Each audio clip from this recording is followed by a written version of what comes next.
Hello. Sarath, yeah చెప్పు. ఏం లేదు శరత్, అమెజాన్ పార్సిల్ ఒకటి వస్తుంది, తీసుకోవా? సరే okay. COD parcel Sharath, 1600 pay చేయాలి. సిఓడియా? డబ్బులు ఎక్కడ పెట్టావు?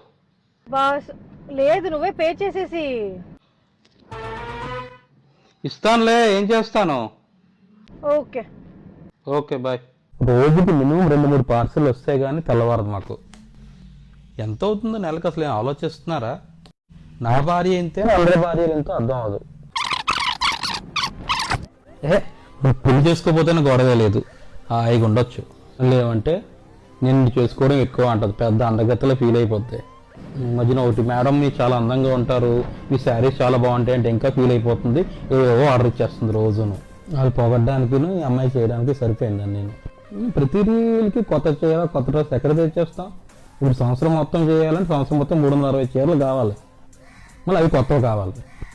కట్టింది మళ్ళీ కట్టరాట, చూస్తే ఏమనుకుంటారట, ఎవడేమనుకుంటాడు?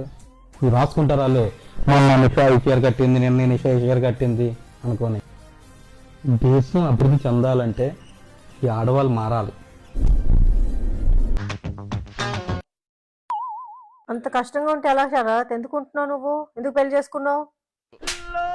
ఏం మాట్లాడుతున్నావు? దేనికి దేనికి లింక్ కలిపేస్తున్నావు ఏంటి? ఇంత తిట్టుకోవచ్చు అని కూడా తెలియలేదు. టీ షర్ట్ల గురించి కదా ఎందుకు సీన్ చేస్తున్నావు? తీస్తానులే. టీ షర్ట్ల గురించి కాదు శరత్, చాలా నీ మనసులో చాలా ఉన్నాయి, అది బయట చెప్తాను. ఏమిటే బాబు నువ్వేం మాట్లాడుతున్నావు? కాదు, అంత కష్టంగా ఉన్నప్పుడు ఎందుకు ఉంటున్నావు ఇంకాను? ఎక్కడికి వెళ్ళిపోమంటావు? పెళ్ళంటే ఎంత విరక్తి, పెళ్ళం అంటే ఎంత చిరాకు, ఎందుకు? అర్థం అవట్లేదు నువ్వు దేని గురించి మాట్లాడుతున్నావు. నీకు అర్థం చేయాల్సిన అవసరం కూడా లేదు శరత్. బయటకు వెళ్ళి వచ్చి సీన్ చేస్తుందిరా. బయట ఏం అవ్వలేదు, నీ మనసులో ఏముందో తెలిసింది అంతే. ఏం నిష అసలు ఏం మాట్లాడుతున్నావు నువ్వు? నీకు ఎవరో చెప్తున్నారు నా మీద, నీ బుర్ర పాడు చేస్తున్నారు. ఇప్పుడు చెప్పుడు మాట్లాడు. నేను నువ్వు ఎవరికో ఛాన్స్ ఇవ్వవు శరత్. నువ్వు ఫోన్ కట్ చేసి ఉంటే నాకు ఇదంతా తెలిసేది కాదు.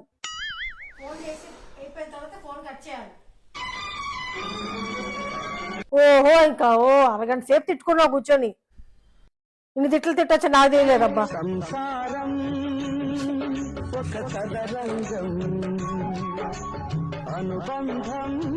చూసుకోరు కదా డాడీ, ఫోన్ కట్ చేసావా లేదో?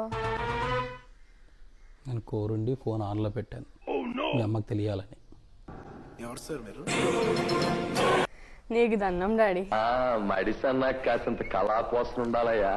ఉత్తినే తింతోంగుంటే మడిసికి గొడ్డుకి తేడా ఏటి ఉంటది?